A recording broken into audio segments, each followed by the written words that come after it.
and welcome back to the Winner's Circle. I'm Derrick Lavasser. And I'm Cody. And we're here presenting another episode to you. Cody, I'm in a new studio, by the way. What do you think? I love it, bro. I love it. We were going over it a little bit before. The sound is so... I'm eager to listen to this episode on just the audio because I can hear the difference in your audio just because of all the panels. And those of you that are watching on YouTube right now, he has those panels in the background, the white, black, white. And those are like noise canceling. It keeps the sound in, and he's got like 24 of them around this entire studio. Derrick it was super cheap. Derrick is no joke. He has an official studio that he's now recording in. It's so badass. And as you can see, I'm still chilling in my bedroom. Dude just won All-Stars too. But we talked about it. We have plans for the channel for Winner's Circle. Yeah. I have other shows that I do, so I needed a bigger space. But we were already talking about the Winner's Circle. You're looking at a newer space down the road. You and Chrissy, obviously, you're gonna. How about throwing this out there? Does that space hold? Can people view into the studio in that space? What do you mean? Like can we do like a live recording? If you were here in the studio, like I come up to Rhode Island, I already told you that. We could do that. Right? Like, would you guys get into that? Like during the season, maybe like on a weekend, we do like a special episode on the weekend, and we maybe have some people that are local. You could come out, you could watch the live episode, do a little questions at the end. You guys would love that, right? We got some Big Brother people here too that can stop in. Like, oh man, that would be Brent's awesome. here, Turner's in Providence. Turner's like 5 minutes from the studio, actually. Yeah. So we could do that. But yeah, we definitely have some people. And we're going to talk about some reality stars tonight because Cody has an interesting topic. We didn't go into it too much before we started recording because we wanted to go through it with you guys. We thought it'd be a cool conversation. But before we get into it, let's hear from this week's sponsor, HelloFresh. With HelloFresh, you get farm-fresh, pre-portioned ingredients and seasonal recipes delivered right to your doorstep. Skip trips to the grocery store and count on HelloFresh to make home cooking easy, fun, and affordable. That's why it's America's #1 meal kit. Spend less time in the kitchen with quick and easy meals like HelloFresh's fast and fresh pineapple chicken tacos, one of my favorite for sure, or the falafel power bowls, and they're ready in less than 15 minutes. Yeah, HelloFresh keeps your taste buds on their toes with 40 recipes and over 100 seasonal convenience items to choose from each week. With so much variety, there are options for everyone and every lifestyle. HelloFresh is a staple in Christy and my household because we love how quick, easy this whole process is, especially when I have a long day, she has a long day. It's so simple to just grab our HelloFresh ingredients, follow the instructions. It's done in 15 minutes, and it's such a quick and easy cleanup. I absolutely love HelloFresh. I 10 out of 10 recommend it. If you haven't tried it, you are 100% missing out. And for our listeners, you can go to HelloFresh.com/WinnerCircle50 and use code WinnerCircle50 for 50% off plus your first box ships free. I'm going to say that again. You go to HelloFresh.com/WinnerCircle50 and use code WinnerCircle50 for 50% off plus your first box ships free. Guys, we really highly recommend that you go check out HelloFresh, America's #1 meal kit. Okay, we're back. Thanks again to HelloFresh. All right, Cody, I'm going to let you take the floor here because we almost started talking before we hit record, but then we held it back. We didn't want to. What are we talking about tonight? So back in February, as you all know, we filmed the reunion. The reunion dropped at the end of February. Yep. Peacock is trying to stir the pot a little bit, and they put out a tweet on Peacock, February 28th. You can go check the tweet out. And they said, who would you like to see on season 2 of #The Traitors USA? And I thought it was awesome because I immediately think of reality people. I didn't have to think much further because a ton of reality people decided to throw their hat into the ring. And I don't know, some people are, it's a tough game. I think some people don't really understand that, but everybody just wants to get back on a show. You know what I mean? And so it was great to see some of the names that were like jumping into this tweet thread. So you guys can go check them out. One of the names in particular I thought was awesome that he tweeted himself was Johnny Bananas. Yeah, he quote tweeted it. He quote tweeted it and tweeted it out himself. Like, I'm your Huckleberry. I'm your Huckleberry. If he's actually willing to do the Traitors and contractually it becomes feasible, dude, that would be awesome. Well, let's think about something real quick. And this is obvious. Johnny Bananas, I don't know if it's still on, but has a show or had a show with NBC. Yeah. He was hosting a show, traveling the world, whatever, doing that, and I think he still is. So yeah, he definitely has a good relationship with NBC and obviously therefore, Peacock. Yeah. So I could absolutely see him on the show. I think the problem with Johnny would be his value, right? Like he does draw a big audience, and so therefore he would want to be compensated as such. Right. I don't know what he's getting on the challenge, but I'm sure it's six figures. And because of this would have to be like, all right, I'm taking a pay cut for a new experience and maybe like a different audience and stuff like that. Which, I mean, at the end of the day, he's built up his audience through MTV. I don't know how much that audience translates over once you leave networks. You know what I mean? Yep. Like for us, I think Peacock and Traitors did so incredible because of the diversity in the different reality stars. Like they were from all over the place.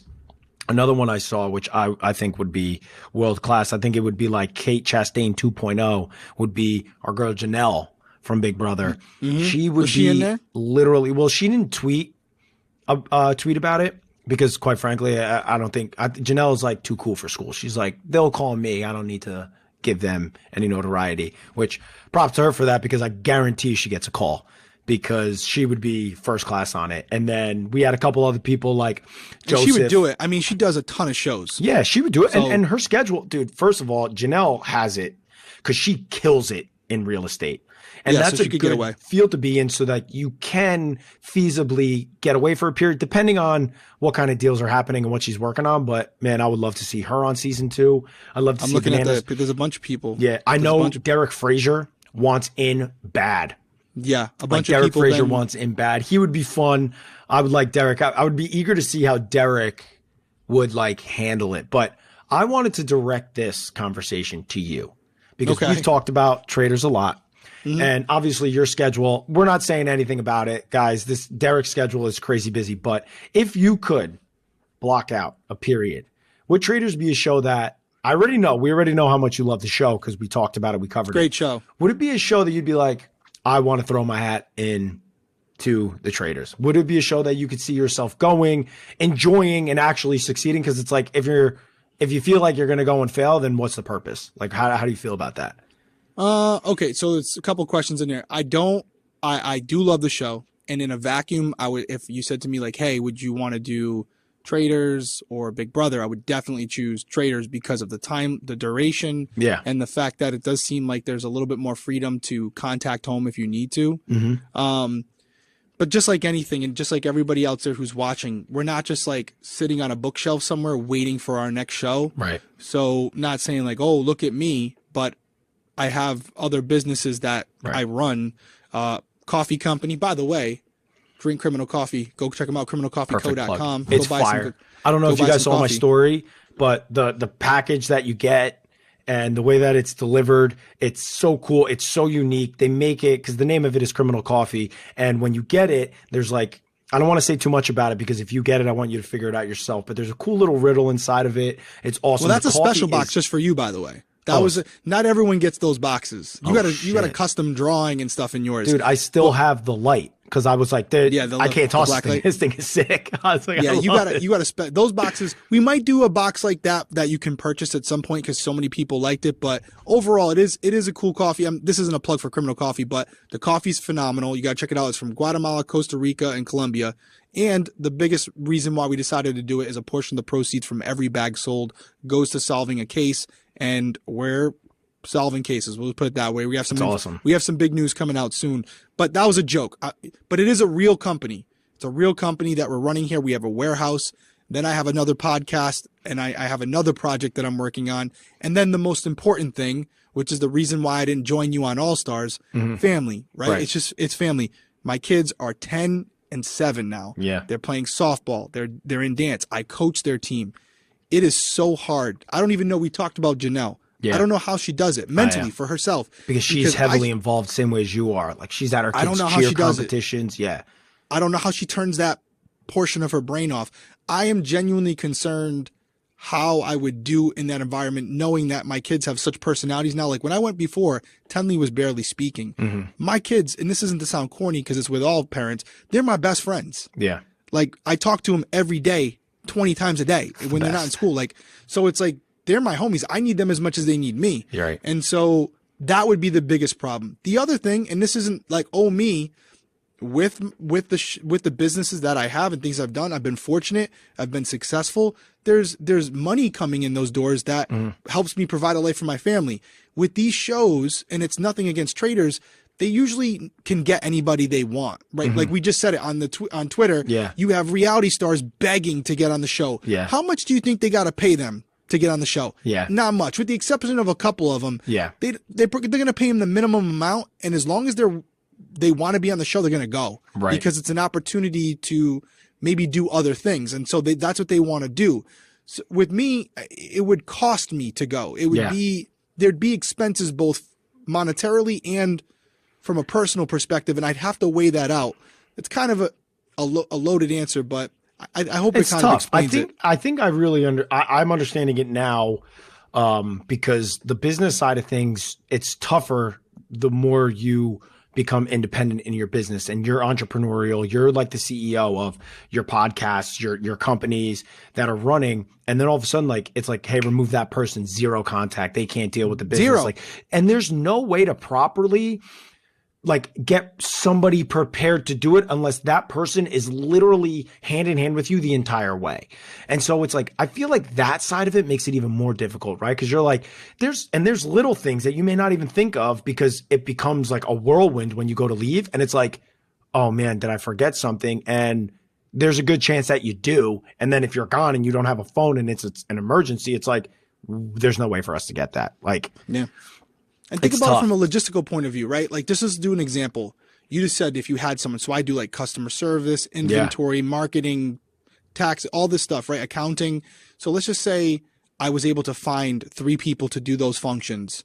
Well, they're not doing it for free. Right. So let's just say for the sake of this conversation, it would cost me $10,000 to have those 3 people work while I'm gone. Well, if Traitors is only paying me $10,000 or $15,000, after taxes, that's what it literally would cost me money to go to the show. Right. That I don't think that would make a lot of sense to all of you. And I'm not trying, unless you're like a diehard fan, like I've been diehard living fan, my or life. I'm trying to be famous. Like I'm trying to like, oh, I wanna be famous. You're young, you want to just get that jump start. Like you're not 23. I'm not looking to do that. If it comes with it, it's great. And I'm doing a podcast, so it sounds like kind of hypocritical to say that, but I enjoy the podcast, not necessarily for the viewership, but just because I enjoy the content we're talking about. So I do these shows because they're fun, right? And I'm hanging out with my friends doing them. So there's a lot of logistical things, but the one thing that all those things can be managed, right? Like you can, if Traitors offers these people enough money, everyone has a number, right? Right. Everyone has a number, including myself. But the reality is once you reach that number, it's like, okay, mentally, can I go? Can I put 100% into it? What's the logistics as far as being able to talk to your family while you're out there? Would they be okay while I'm gone? You know, school, after school activities, all those things. I would love to go. I would try to make it work if I got asked, but there would be a lot of things that would have to line up for me to go, okay, you know what? This is meant to be. I got to go. Yeah. Well, let me ask you this, because what you just said, I think is so important to kind of touch on if you're going to be going on these shows. When you went on Big Brother the first time, it was like, I'm going, there is no contact. So you knew going into it, you prepared and you went in willing to do whatever it takes. Like I'm shutting off the outside, Derrick, and I'm only bringing the cutthroat aspect, like no feelings, no emotions. Now time has passed, right? Your girls are older. There's a lot more stuff going on. It's like, do you feel like you're in a state right now where you can turn all of that other stuff off and go on the show and be as cutthroat as you need to be? Because if you're not, and you and I both know this, because I was a person that went through it, I wasn't willing and ready to be cutthroat again when I went on Traitors, and it completely messed with my head. Like, do you think you would be able to get yourself back into like, all right, now I'm cutting people's throats again. There's no feelings involved. I'll love everybody afterwards. Do you think you could get yourself back to that mindset? Yeah, I think I could. I think once I was there and in the game, I'd turn it on. Yeah. I feel like I would go back to undercover mode or whatever, that mode where it's like, okay, I'm here. I'm a robot now. Now it's time to play. I feel like in those positions, in those environments, I know how to turn it on. Yeah. It's putting myself there. What's tough for me to imagine doing is getting in that car or that van and driving away from my house. I just got the chills just now, and I got a lump in my throat just now. Yes. You just said that, and I'm like, oh God, I'm going to cry. I don't know if I wouldn't jump out of the car, bro. I'm not dude. saying it to be like sensationally here. Like, I remember the first time I did it, I was looking back at Tenley and Jana as I was leaving, and it was killing me. And that was. But Tenley's like the baby. She doesn't even know what's happening. Yeah. She didn't even know. And it was still hard. Yeah. Now, I don't even want to talk about it anymore. But I totally understand that. So that right there is my fear. That's my fear. Not being able to do. When I go on trips to like, where it's to film something, we just filmed a project in New York. I can FaceTime them or whatever. I'll be home in 3 days. Yeah. This is different. And I wouldn't want to take a spot from someone who really wants to be there. But if I decided to go, to answer your question, and once I got there and I touched down in Scotland, if I'm there to win. Yeah. And so if you're going to beat me, you're going to have to play your best game or I'm going to take everyone out. Yeah. So that's once I'm there. I just got so That's once I'm there. We should do another game. What can we do? We should do something else again. We're doing Amazing Race at some point. We're just waiting for the call. Yeah, like what? Can I switch gears for a second? Yeah. I would love to, and this isn't, some people like put out things where they want it. Like, we're not going to beg for it. Yeah. But if we ever got the call, I think at this point we would have to do Amazing Race, because here's the thing. We both won Big Brother. We go on Amazing Race. Yeah. If we can win Amazing Race, now 2 of the 3 pillars of CBS's biggest reality shows we've won. Yeah. Then one of us has got to do Survivor. I would never, so it would have to be you, bro. It would have to be me. But I might die because of how pasty I am. They might have to evacuate me because of sun poisoning. Like, I'm just a blister under the tree and they put me on the stretcher. But get this guy some lotion. But imagine, and it's a tall order. But if we got the call and we could do it, right? Same problems like we just talked about with Traitors, but if we could do it, having you there would make it different. Oh, it's game time. And ultimately we're our biggest enemies, right? Like nobody's voting us out. We just gotta play our best and hope our best is better than everybody else. Us together bringing us back to that Big Brother where we like are bouncing stuff and then we got to go do something, man. I would love that. We got to rely on each other for that's the thing that's so annoying is that like I've gotten the call for the Amazing Race and like they have never like mentioned to link me up with you. And this was obviously years and years and years ago. This was the year after I got off Big Brother 16. Yeah. And it was like, I was like, why am I not linked to Derrick? Why wouldn't we be doing the show together? And so I got the call. I got the call 1 year. It was a soft call. I won't say his name, but it was the same guy who recruited me for Big Brother. Mm-hmm. And it was tentatively possibly me and my brother. Yeah. Who's a firefighter. And I said I couldn't go. I was getting ready to film Breaking Homicide season 2. So my brother was still in the process, but with his fellow firefighter, and they got to the finals and didn't get on. But it was one of those things where I would have rather go with you, not because I don't think I'd do good with my brother, but there's some people you just like me and my brother would fight more than you and I, where we have like a respect for each other. Yeah. We just have a better connection. So in that sense, when it comes to games and we balance each other well, where me and my brother are more the same. So that's 2 people doing and you covering need the same bases. You can't have that when you're part, which again, it's why I think you and I just were so good. And I think a lot of it had to do when we were younger. It was my maturity and your maturity. Like I looked up to you and was like, oh, I trust him. I can listen to him. He's taking care of me. And then we've grown now to like this. I mean, our bond is just completely different than what it was. We're like brothers.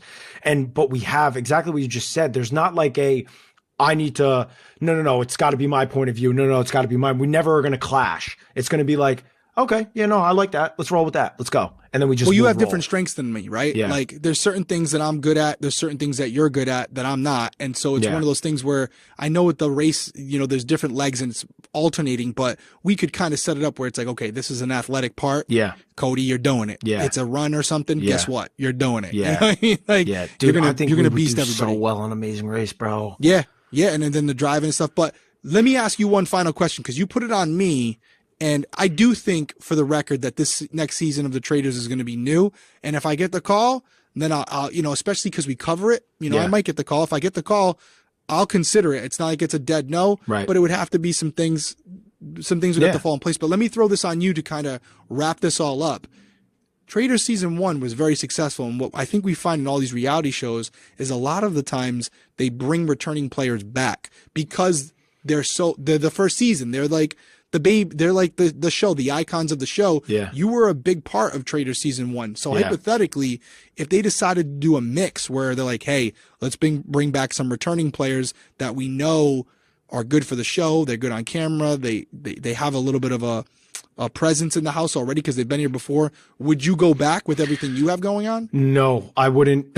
He sounds so quick. I would never go back. It would have to be Traitors. Traitors I'm talking about, not Big Brother. It would have to be I literally will never go back on Big Brother. There's no like amount of time that'll pass. Well, you won. That's kind of how you won. There's not what else you can do. And I don't know that they're going to put something together that's like all winners. And it's also, I got to be honest with you, the 3 months, again, back then I was at a point where it's like, you know what? I need this right now. I got to go. But it's like 3 months because I'm not going there to come home. I'm going there if I'm going back to win. That's 3 months is brutal, but that's shifting gears. Traitors, I don't see a formula, and I would have to really, I don't even know how I would have to play the game because it was so obvious for anybody that watched that like I wasn't myself and there was just something different about me, and that's because I was a traitor. Now all of a sudden I go on the show and I'm just, oh, this is the Cody we know. Okay, he's definitely a faithful. That hurts you to the Traitors. If Traitors are playing the game right, they want to get rid of people like that are so clearly faithfuls that they could sway people. They could get numbers. You don't want people like that in the house. So I don't see a point unless I can like, really turn off the switch and go, which I might be able to do this time because I'm really pissed off with how much the game got to me and it messed up my game. And I got pissed off watching it back. That maybe I could do it again, but dude, it shocked my system so badly that I came off that show and I told you, I was like, I'm never doing another show. I was like, I'm done. That was the last one I'm ever doing. I'm so grateful that I did it. But man, I was a wreck for like a couple months after that show. And so like that wound has to completely heal before I reopen it because it's still fucking open.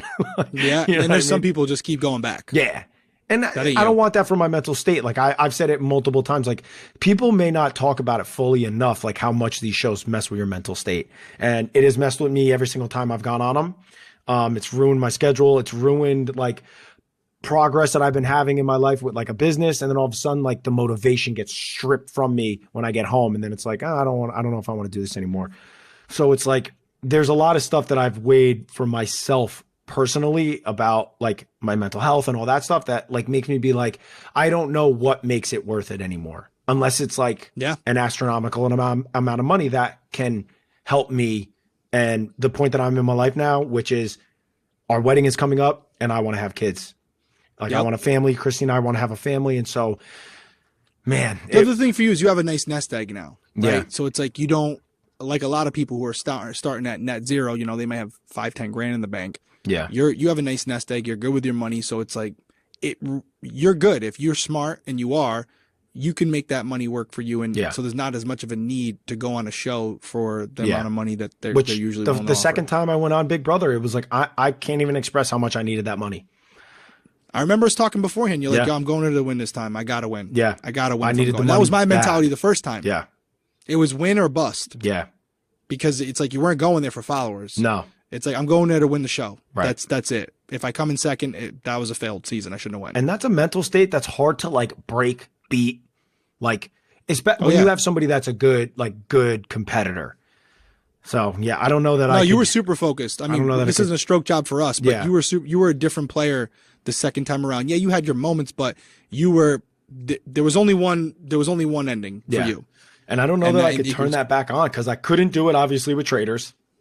I just couldn't. And that's something you have to be able to turn on. Like you were saying before, you could turn that on. Like, I don't know, because I was never in the experiences that you were in your life, like leading up to that. I would have to turn it on in the morning at 10, turn it off at 5 for dinner. You know, it's like, so if I could get out there, I could do it. But the thing is, when I was undercover, I didn't have those little ones at home. Right. So I'm talking a good game right now, but I could be a bitch and I would never quit. Right. Yeah. So I'm either going to be I'd be out there, I'd be a terrible player, but I wouldn't go home, but my actions would get me sent home because I'd just be terrible. So I wouldn't want to do that either, because not that I'm comparing us to athletes, but there's a perspective on me as far as a game player. And there's a lot of people who root for me and appreciate the game I played when I played the first time. I still see people talking about, talk to me about it when they come up. So I'd hate to go on and disappoint people too by giving like a half-ass effort, but I don't know. We'll see what happens. We'll see how it goes. Who knows? I won't even get the call. But if I did, it's something I would consider. And if it worked out, I think, there's a plan for everything. And if it's meant to be, it will be. And it's like you have these boxes, and if they're all checked off, well, then you have your answer. But if there's a couple things that we just can't, connect on, where we just can't come to an agreement, well, then it's not meant to be. And I'll talk about it with you. But that's our opinions, right? We talked about me. We talked about Cody. We talked about some of the people who've mentioned they want to be on the show. Truly, way down in the comments below, let us know who you want to see on Traitors 2, because it's 100% happening. And I will tell you, it seems like they're being slightly influenced by social media and who they want to see. So a recommendation, there might be some producers that watch the show, maybe yes or no. Yeah. So they're reading the comments. That's all I'm saying. Maybe you want to weigh down below with who you want to see. Make sure you're weighing in on social media. Our Instagram's Winner Circle Cast, right? Check it out there, but definitely weigh down in the comments below. As always, like, comment, subscribe, turn notifications on, because as you guys already know, we're randomly coming to you right now. We're kind of just like limping along until Big Brother starts, which is right around the corner, and we're going to be more consistent at that point. Right. But as of right now, we're just kind of staying in touch with you guys. We're getting back in the groove. Any final words from you, Cody? No, you just hit it all, guys. We really appreciate everybody that stops in with us, because we love doing it. We can't wait for Big Brother, the new season, to come out. So just keep limping along with us. I love that analogy. Absolutely. Once again, we want to thank the sponsor of this week's episode, HelloFresh. We really appreciate them supporting the channel. If you want to support us, make sure you support them. As always, guys, we'll see you very soon. Take care. Be safe out there.